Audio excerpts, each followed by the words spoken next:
Hey guys, Dr. Tom McNamara back here for our course in trigonometry. We are going to get into something called unit circle trigonometry in just a little bit. It's another way of looking at the trig functions. If you go back through the previous material in our course, you'll remember the first way we had of looking at trig functions was with angles in standard position. So you remember we take the positive x-axis, rotate in the counterclockwise direction through whatever angle we're dealing with.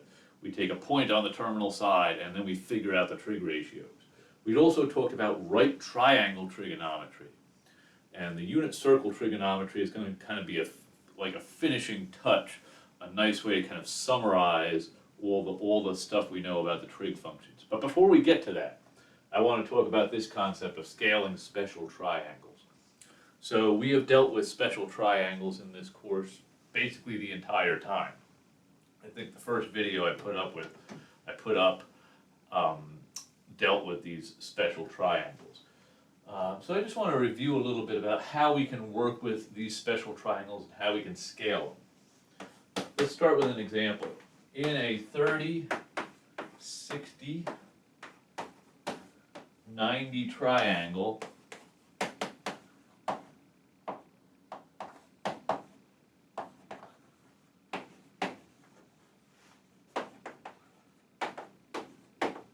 the shortest side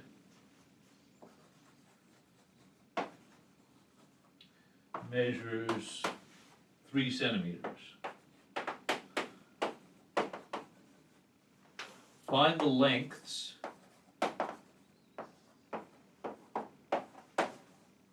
of the other sides. Okay, find the lengths of the other sides. So I would start out with our standard 30, 60, 90 triangle.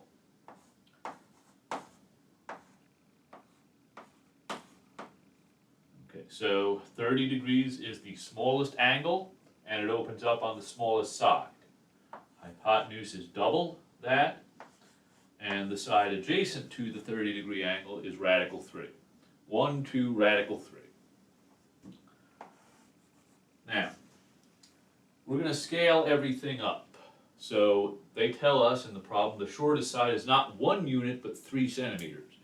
So we're going to multiply that by 3. If we want to keep everything proportional, we have to multiply the other sides by that scaling factor as well. Okay, so if we scale everything up so that the shortest side measures 3 centimeters,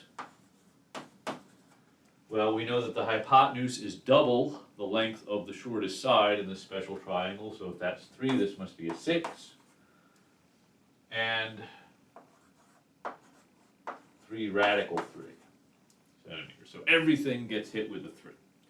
Okay, so the moral of the story is whatever you do to one side in these special triangles, you have to do to all the other sides.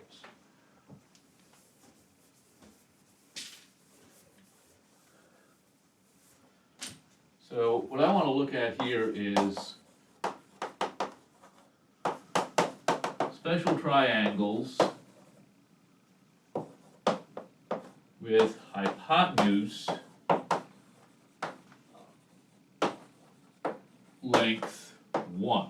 Okay, 1 unit. Now we've only got 2 special triangles to worry about. One of them was a 45, 45, 90 triangle. Now, I'm sure you remember the side lengths here, 1, 1, radical 2. Now this does not say side length 1, it says we want the hypotenuse to be length 1. Okay, so if I want my hypotenuse to be length 1, I'm actually going to need to divide the hypotenuse by radical 2. Okay? So I take the hypotenuse length, I divide it by radical 2. That means I have to do that exact same thing to the other sides. So this length would be 1 divided by radical 2, and so would this over here.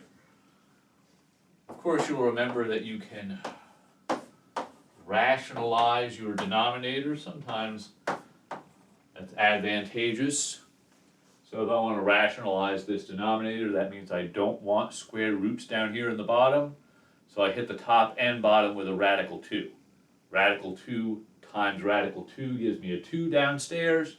1 times radical 2 gives me radical 2 in the numerator. So if I take this 45, 45, 90 triangle and I scale it so that the hypotenuse has length 1, the sides would both have length radical 2 over 2. Let's play the same game with our 30, 60, 90 triangle, the one we just looked at.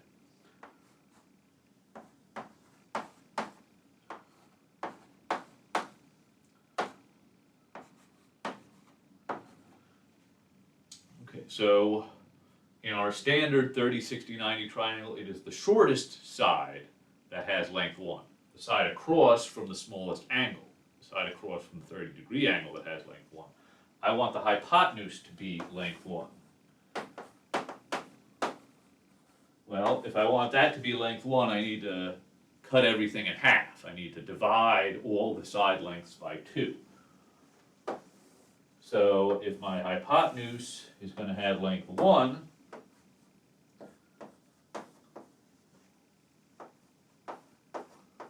then this is going to have side length 1/2.